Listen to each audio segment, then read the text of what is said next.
నువ్వు మావి గన్లు పేరా గన్లు ఏ పెట్టినా ప్రజలు నమ్మే పరిస్థితి లేరు. నువ్వు మీ మిసెస్ జగన్ అన్న వస్తే అసలు ఎంతమంది ఉంటే అంతమంది కానీ మీ ఆవిడ వచ్చి చెప్పింది, మీ అందరూ వచ్చి చెప్పారు. కానీ తర్వాత ఒక్కరికి చేసావు.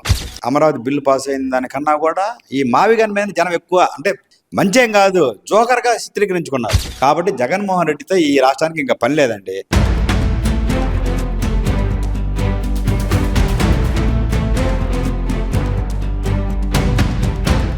అమరావతికి కొత్త రాజధాని సూచన చేసిన జగన్మోహన్ రెడ్డి, దాని పేరుగా మావిగన్ అంటూ చెప్పిన జగన్మోహన్. ఎలా చూడాలంటారు ఈ మావిగన్ ని, జగన్మోహన్ రెడ్డిని? మావిగన్ మొన్న పార్లమెంట్ లో బిల్లు జరిగేటప్పుడు పార్లమెంట్ లో వాళ్ళ ఎంపీలు ముగ్గురు ఉన్నారు కదా, మరి నీ ఐడియా ఏదో ముందే వాళ్ళకి చెప్పి, అరే మనం ఇట్లా పెడదాం అనుకుంటున్నాము, మచిలీపట్నం, విజయవాడ, గుంటూరు ఇట్లా మావి గన్ అని నేను అనుకుంటున్నాను, మీరు పార్లమెంట్ లో ఇది అడగండి, బిల్లుని వాళ్ళు పెట్టిన బిల్లుని మేము కాదు, మేము మా నాయకుడు జగన్మోహన్ రెడ్డి గారు ఇలా మూడు ప్రాంతాలు కలిపి 110, మచిలీపట్నం నుంచి విజయవాడకి 70, విజయవాడ నుంచి గుంటూరు 40 మొత్తం హైవే మీదుగా ఇట్లా కడదాం అనుకుంటున్నాడు, మా నాయకుడు ఇలా ప్రతిపాదించాడు, 110 కిలోమీటర్లు ఈ ప్రాంతాన్ని రాజధాని చేస్తే బాగుంటుంది అన్నాడు, మేము దానికైతే మద్దతు ఇస్తామని చెప్పొచ్చుగా.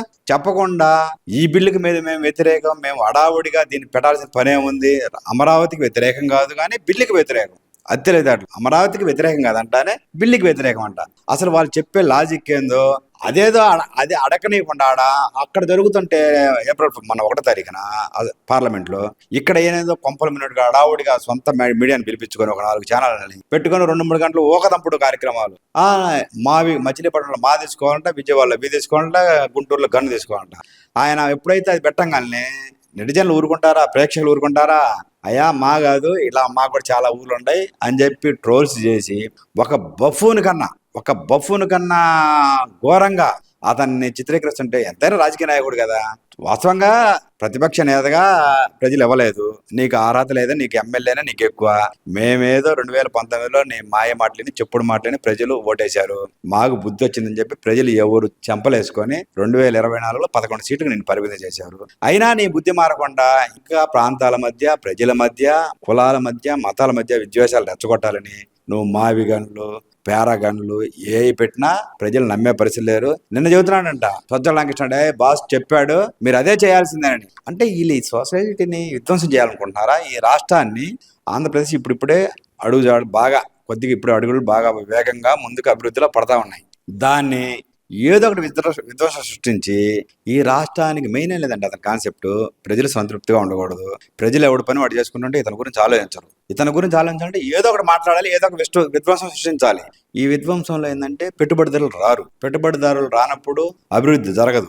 ఇప్పుడు చంద్రబాబు నాయుడు గారు అభివృద్ధి సంక్షేమం 2 జోడెద్దులాగా తీసుకెళ్తా ఉన్నారు. డబుల్ ఇంజిన్ సర్కారుతో పైన మోడీ గారు, కింద బాబు గారు, పవన్ కళ్యాణ్ గారి సహకారంతో 2 డబుల్ ఇంజిన్ సర్కారుగా వెళ్తా ఉన్నాయి. అభివృద్ధి సంక్షేమం 2 బాగా ఒకటే లెవెల్ వెళ్తా ఉన్నాయి. దాన్ని ఎట్లా గట్ట తప్పించాలంటే మనం ఏదో ఒకటి మాట్లాడితే అది వైరల్ అయ్యి జనాలు అది మాట్లాడుకుంటారు, అప్పుడు ఈ పక్కకు పోతాయి అనే కాన్సెప్ట్ తప్ప అతనేదో ఎరగబడుస్తాడని కానీ ఇప్పుడేముందండి. మన వాస్తవంగా అయితే అమరావతి బిల్లు పాస్ అయిన దానికన్నా కూడా ఈ మావిగన్ మీద జనం ఎక్కువ, అంటే మంచేం కాదు, జోకర్గా చిత్రీకరించుకున్నారు వాస్తవంగా అయితే.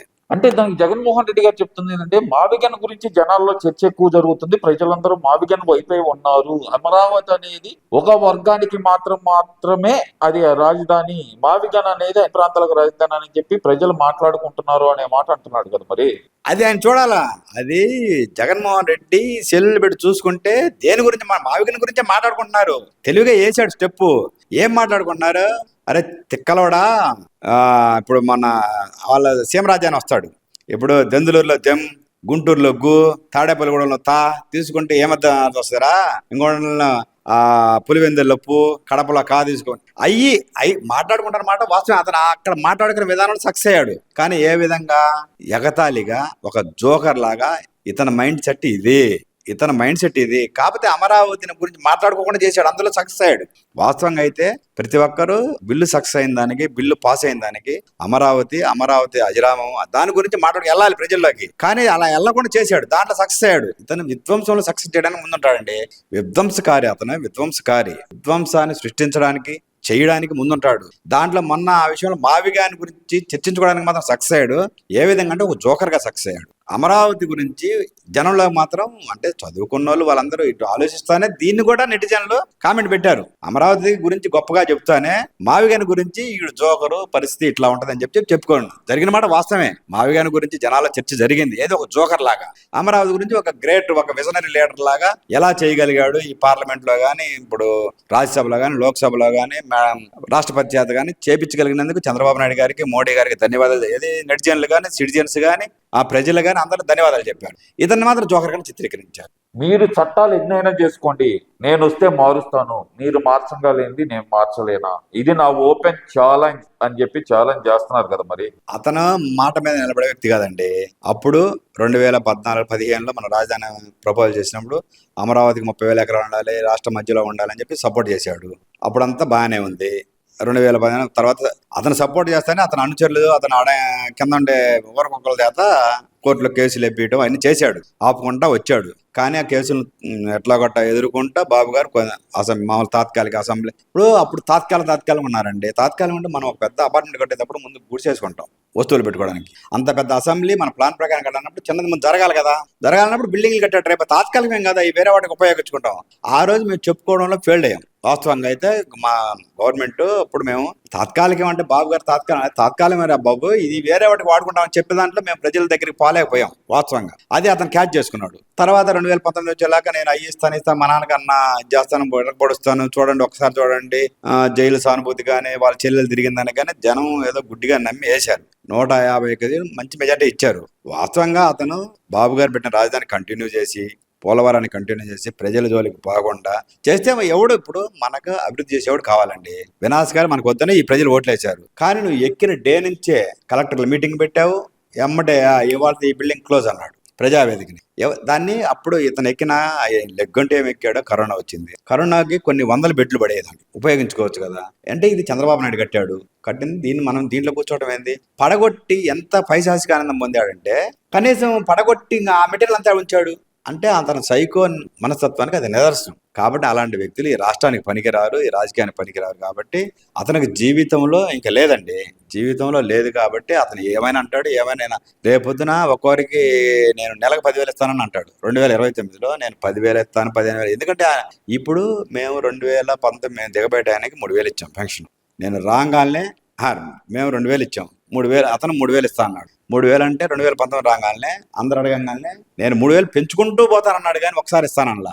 ఇప్పుడు ఒక సంవత్సరం 250 పెంచాడు, తర్వాత సంవత్సరం 250 పెంచాడు, తర్వాత అట్లా చివరికి 2019 ఆయన దిగబోయటానికి 3,000 చేశాడు. కానీ మేము 200 ఉన్న పెన్షన్ని 500 చేసాం, 1000 చేసాం, 2,000 చేసాం మనం దిగబెట్టడానికి. అలాంటిది మేము 2024లో మాట ఇచ్చాం. ఎలక్షన్ ముందు మేము మాట ఇచ్చాం 4,000 రూపాయలు పెన్షన్ చేస్తామని. ఎక్కిన మరుక్షణమే చంద్రబాబు నాయుడు గారు 4,000 పెన్షన్ ని ప్లస్ మాట 3 నెలల ముందు చెప్పాడు 4 + 3 7,000 కలిపి ఇచ్చాం. అదే మా నిదర్శనం, మా నాయకత్వానికి నిదర్శనం. అది నీలాగా అబద్ధాలు చెప్పడాలు అవన్నీ ఉండవు. ఇప్పుడు ఫ్రీ బస్సు ఇస్తున్నాము, గ్యాస్ ఇస్తున్నాము, తర్వాత నిన్న మామూలుగా దివ్యాంగులకు కూడా మళ్ళీ ఫ్రీ బస్సు, తల్లికి వందనం. ఎంతమంది ఉంటే అంతమంది. నీలాగా అబద్ధాలు చెప్పి నువ్వు మీ మిసెస్ జగన్ వస్తే అసలు ఎంతమంది ఉంటే అంతమంది కానీ మీ ఆవిడ వచ్చి చెప్పింది, మీ అందరూ వచ్చి చెప్పారు. కానీ తర్వాత ఒక్కరికి చేసావు. కానీ కూటమి ప్రభుత్వం ఎంతమంది కంటే అంతమందికి. నువ్వు 45 లక్షల మంది పిల్లలకి ఇస్తే మేము 66 లక్షల మందికి ఇస్తున్నాం. చెప్పిన మాట ప్రకారం ఒకరోజు అటు ఇటు ఇచ్చే మాట నిలబెట్టుకున్న ప్రభుత్వం కూటమి ప్రభుత్వం. నీలాగా అల్లాటప్ప వ్యవహారాలు, అల్లాటప్ప విషయాలు మా దగ్గర లేవు. కాబట్టి ప్రజలు మమ్మల్ని నమ్మారు. 94 స్ట్రైక్ రేటుతో 164 సీట్లతో ఈ కూటమి ప్రభుత్వాన్ని నిలబెట్టారు. ప్రజలకు అనుకూలంగానే సంక్షేమం, అభివృద్ధి రెండు జోడెద్దల్లాగా చంద్రబాబు నాయుడు గారి ఆధ్వర్యంలో, పవన్ కళ్యాణ్ గారు, లోకేష్ బాబు వీళ్ళందరికీ మోడీ గారి సహకారంతో ఈ రాష్ట్రం సుభిక్షంగా ఉంటుందని ప్రజలు కూడా నమ్ముతున్నారు. కాబట్టి జగన్మోహన్ రెడ్డితో ఈ రాష్ట్రానికి ఇంకా పని లేదండి.